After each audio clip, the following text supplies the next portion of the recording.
today I'm showing you how we spray painted this door right behind me. This is our front door. My husband posted an Instagram poll on his page asking for some help selecting a color. Out of these four choices right behind me, and the Copper Gleam actually won out. We're really excited for this color. We thought it would be just really awesome, unique, something different, really gonna stand out. So we went to Lowe's to purchase the color, and unfortunately it is an interior paint color, and they said it would be way too expensive to make. So instead, we decided to find a similar color in spray paint, and follow along if you want to see how it turns out.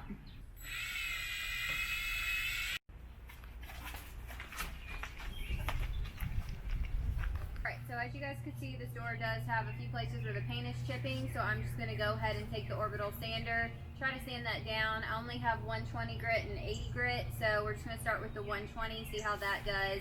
And if we need to work our way down, we'll go to the 80. I do have a video on how to use an Orbital Sander, and I'll link that down below if that is something new for you. As you can see, we are kind of low to the ground here. This is our setup. I always tell you guys, use what you have. Don't go and spend a lot of money. That's why I only have these two options for sandpaper right now.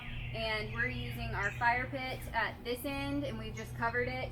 And then we have one of the big workout tires behind me. We covered that as well, and that's what we're using for our table for this project. So yeah, just use what you have and just save as much money as you can.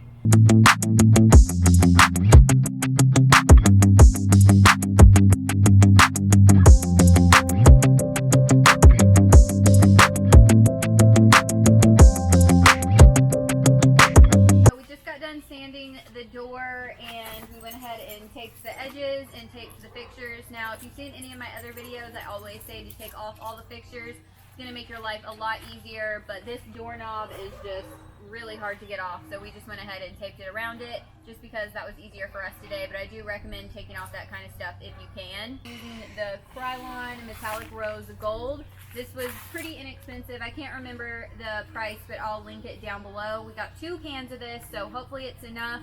We also have a spray paint gun. I'm going to put on a mask and some goggles to protect my eyes, and we're just going to go ahead and get started.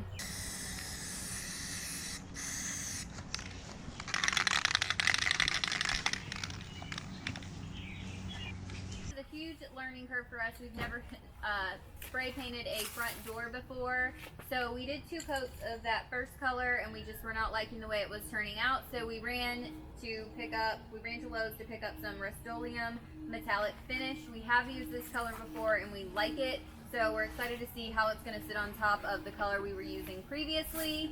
So we are going to go in for our 3rd coat and see what happens. We have 3 cans of this, so we should be good to go.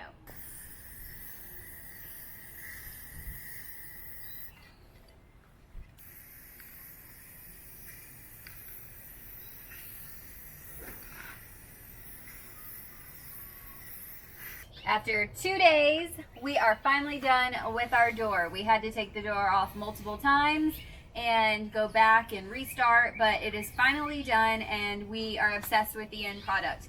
I do just want to say a few things we did learn along the way. This was our first time painting a door or spray painting a door and using a copper color.